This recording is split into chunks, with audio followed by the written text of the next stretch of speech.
Alors moi, j'ai un triangle que j'utilise régulièrement en formation. C'est le triangle d'ailleurs quand vous voyez tuteur actif, c'est la méthode de réflexion et de construction que j'utilise systématiquement.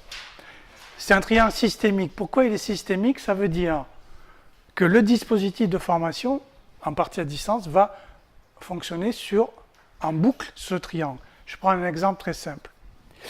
Vous avez des contenus. Ces contenus permettent un degré d'autonomie de l'apprenant relativement important pour apprendre des savoirs ou des savoir-faire, on verra, ça ne limite pas des savoirs, et faire en sorte que l'opérationnel dans le dispositif de formation fonctionne.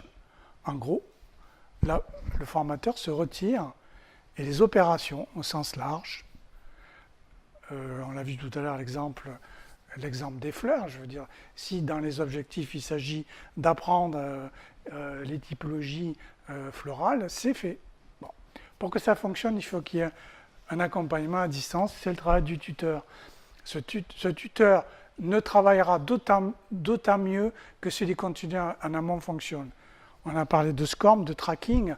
Si les informations recueillies par le tuteur sont des informations pertinentes, il saura dire que cette personne a décroché. Si on continue la boucle, ces savoirs, ils ne sont intéressants que si je les partage dans une communauté. Et là, on en rentre dans la dimension collaborative. Je peux travailler dans les contenus sur on verra, des situations clés, me mettre en situation d'apprentissage ou de réflexion, mais ça n'aura d'autant plus de valeur que si je les partage sur des études de cas non médiatisées dans une plateforme, qu'elle soit collaborative ou une plateforme normale comme Moodle, peu importe, dans lequel le tuteur, qui va être le tuteur de travail sur le groupe, va créer une activité de groupe. Et si on continue la boucle, c'est là que le système est basé sur une boucle d'amélioration permanente.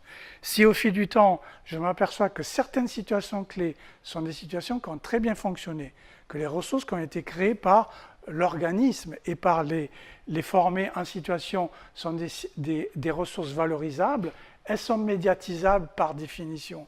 Ça veut dire que je vais avoir, surtout on verra tout à l'heure avec les nouveaux dispositifs permettant de faire des enregistrements vidéo avec mon smartphone, d'enregistrer, de créer des ressources potentiellement médiatisables pour enrichir ma base de contenu. Et là, on est dans une boucle systémique d'amélioration permanente.